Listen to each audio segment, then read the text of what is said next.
Hello friends, welcome to our channel Pharma Gyanpeeth.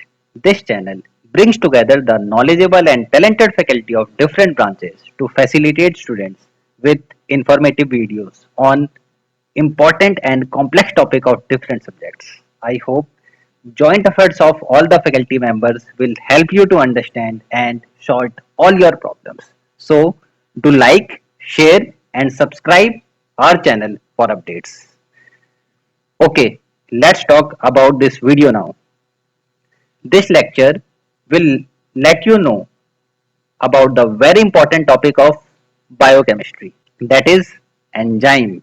As we know, enzymes are present in our body and plays a crucial role in maintaining normal body function. But these enzymes are quite complex when studied in details.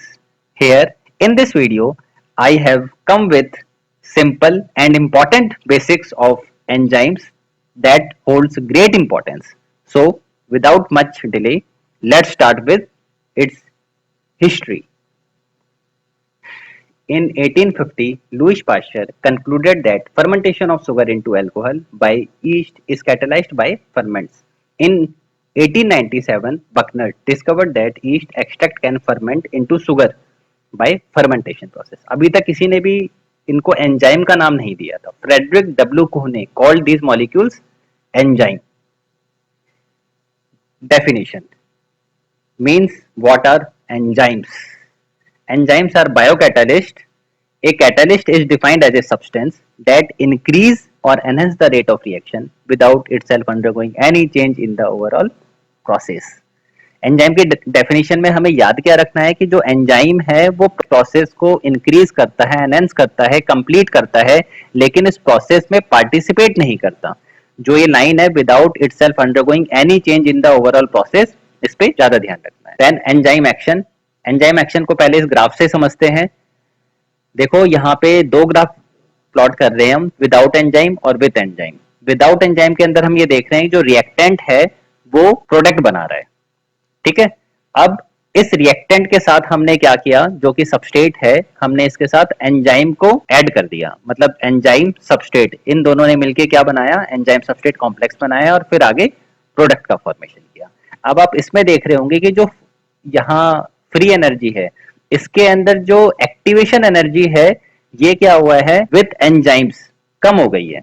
मतलब जो activation energy है, enzyme क्या करता है, उस activation energy को कम करने का काम करता है, जिससे जो प्रोसेस है वो कम टाइम के अंदर कंप्लीट हो जाती है.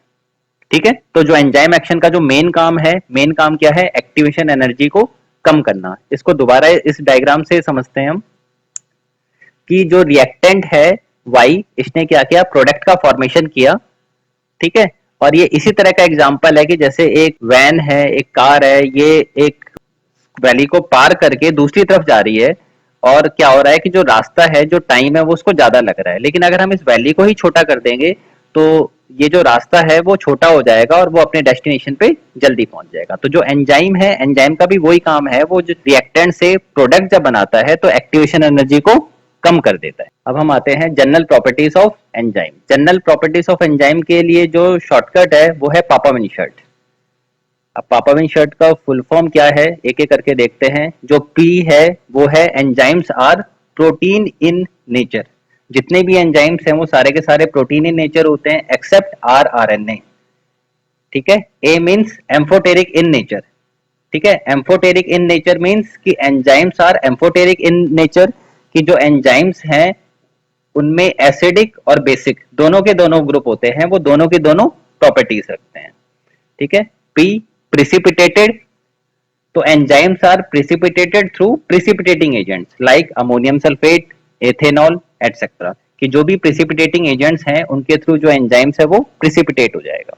Again A extreme alteration of pH and temperature. तो यहाँ पे हमने ऑल्ट्रेशन का ए लिया है. ठीक है. इसका क्या मतलब है, extreme alteration in pH and temperature denature the enzymes catalytic activity. कि अगर हम बहुत ज्यादा चेंजेस कर देंगे पीएच और टेम्परेचर के अंदर तो जो एंजाइम्स की जो कैटालाइटिक एक्टिविटी है वो डिस्ट्रॉय हो जाएगी. ठीक है. तो पापा का फुल फॉर्म क्लियर हो गया हमें. अब हम बात करते हैं विन. विन का है W, W का मतलब क्या है, वाटर। तो most of the enzymes are water soluble, ठीक है। फिर I मीन्स आइसोइलेक्ट्रिक पॉइंट।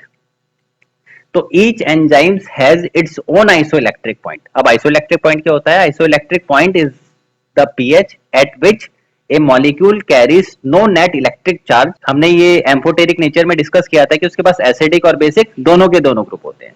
तो इन दोनों ग्रुप का जो चार्ज होता है जब वो इलेक्ट्रिकली न्यूट्रल हो जाता है, उस पॉइंट को हम क्या कहते हैं, आइसोइलेक्ट्रिक पॉइंट, ठीक है। तो हर एक एंजाइम्स का स्पेसिफिक आइसोइलेक्ट्रिक पॉइंट होता है। N, nitrogen content. तो जितने भी एंजाइम्स है they all have nitrogen content approximately in 14 to 16%, ठीक है। S, specific in action. तो enzymes are specific in action.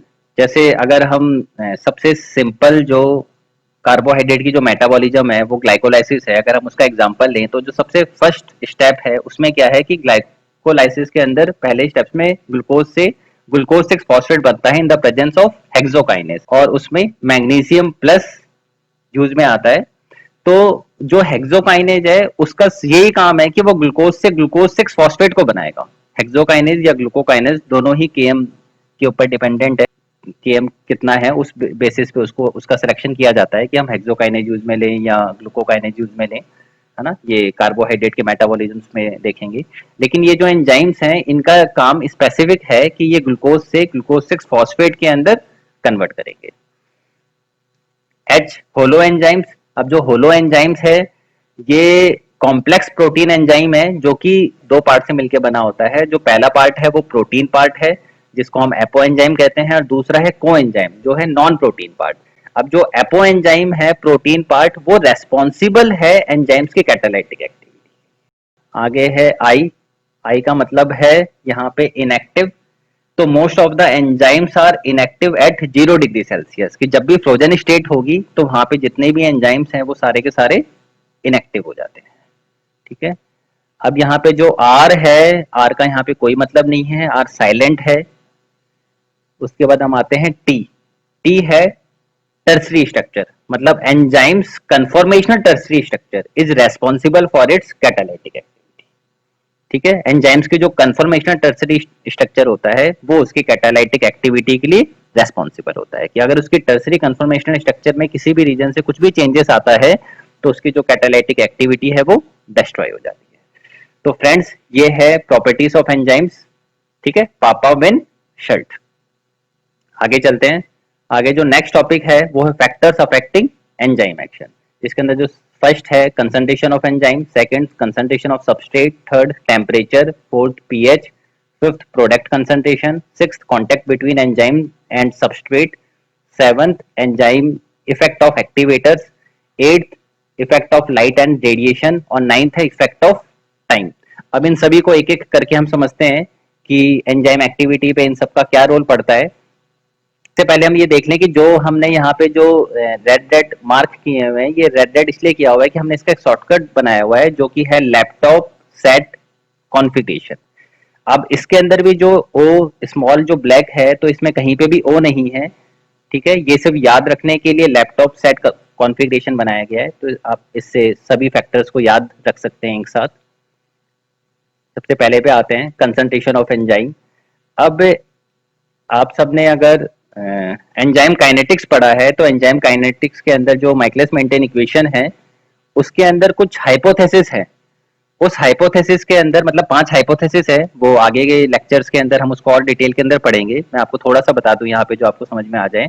उस हाइपोथेसिस में एक हाइपोथेसिस है कि concentration of enzyme is always less than the concentration of substrate.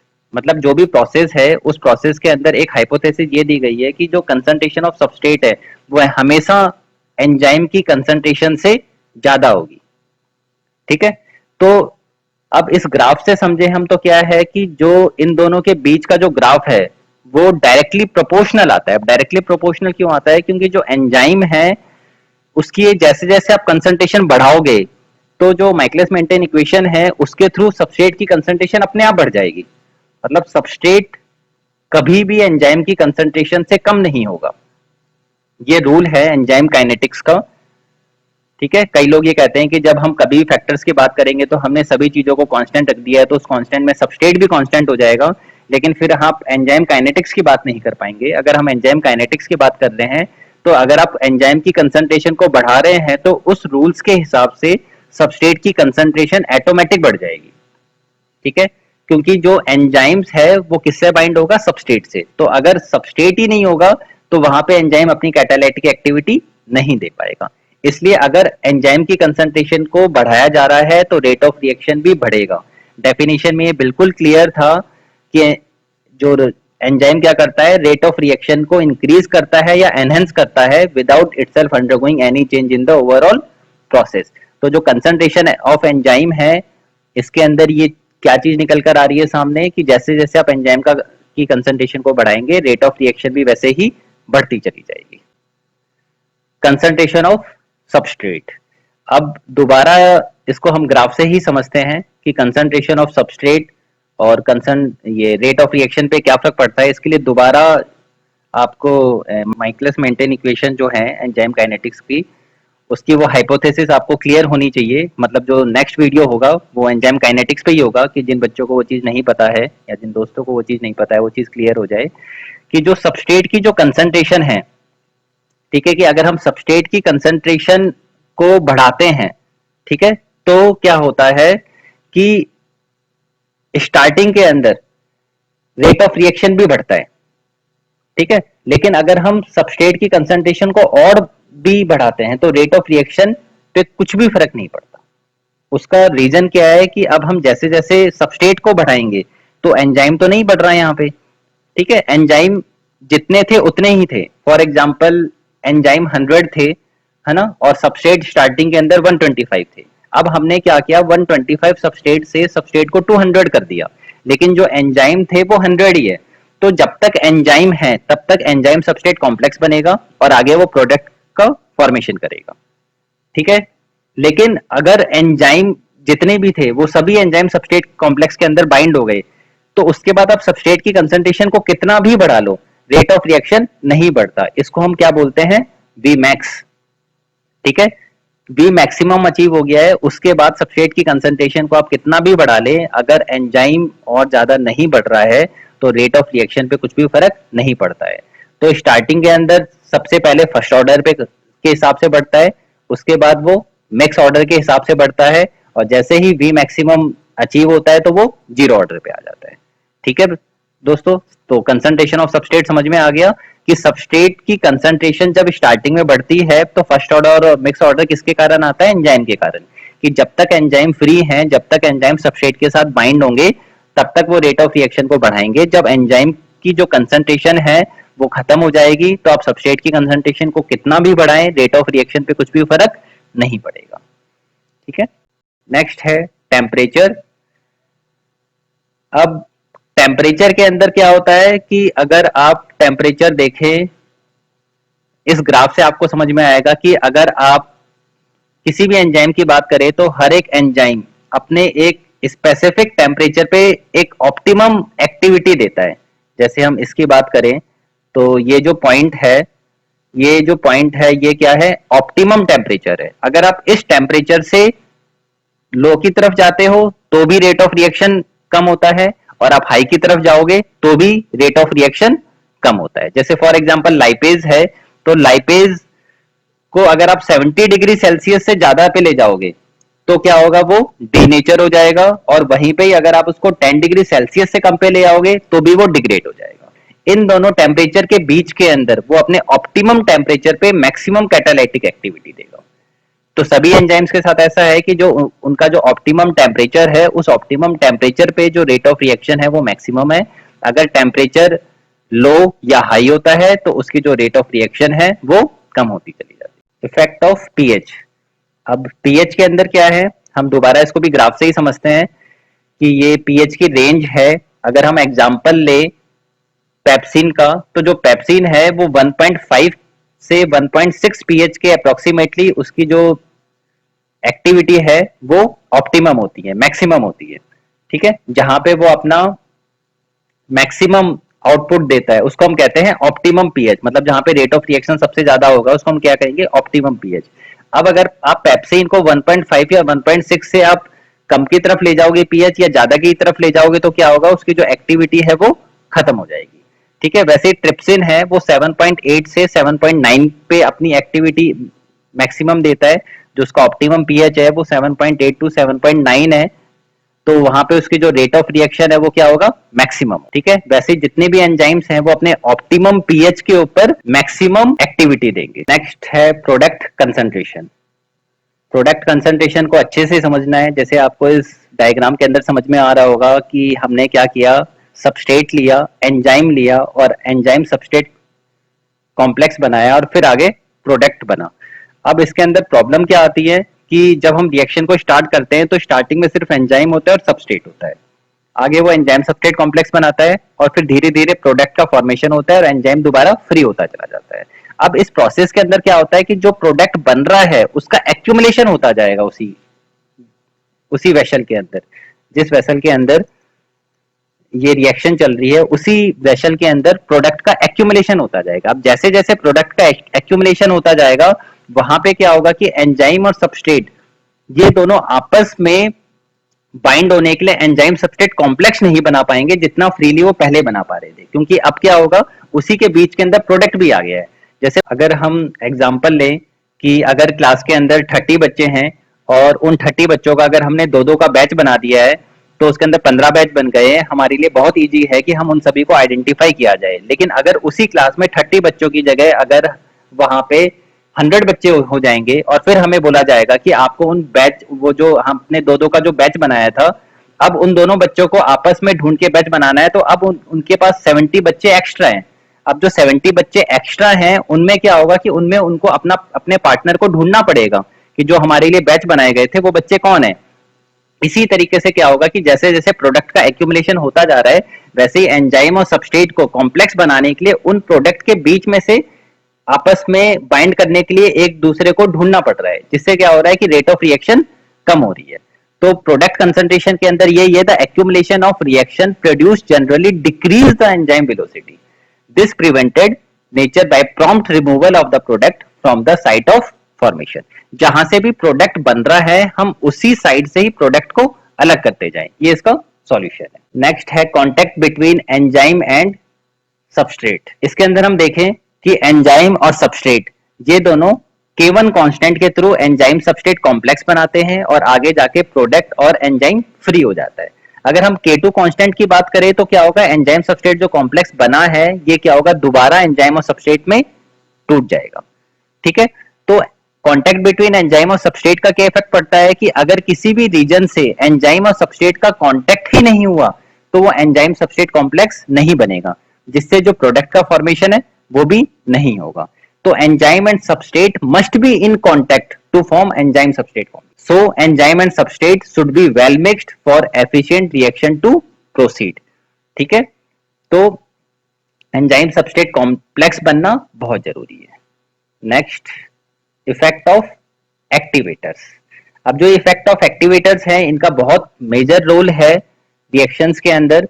तो some of the enzymes require certain inorganic metallic cations like Mg+2, Zinc+2, Calcium+2, Mn+2, Copper+2 etcetera for their optimum activity. जैसे हमने अभी glycolysis के अंदर जो पहली step उसमें example लिया था कि जो हेक्सोकाइनेज एंजाइम है उसके साथ हमें Mg+2 मेटेलिक कैटायन की जरूरत पड़ती है। तो ये जो इनऑर्गेनिक मेटेलिक कैटायंस हैं ये वेरियस मैकेनिज्म के थ्रू पार्टिसिपेट करते हैं, जिसमें सबसे पहला है कंबाइनिंग विद द सबस्ट्रेट, कि ये क्या करते हैं, सबस्ट्रेट के साथ जाके ही बाइंड हो जाते हैं।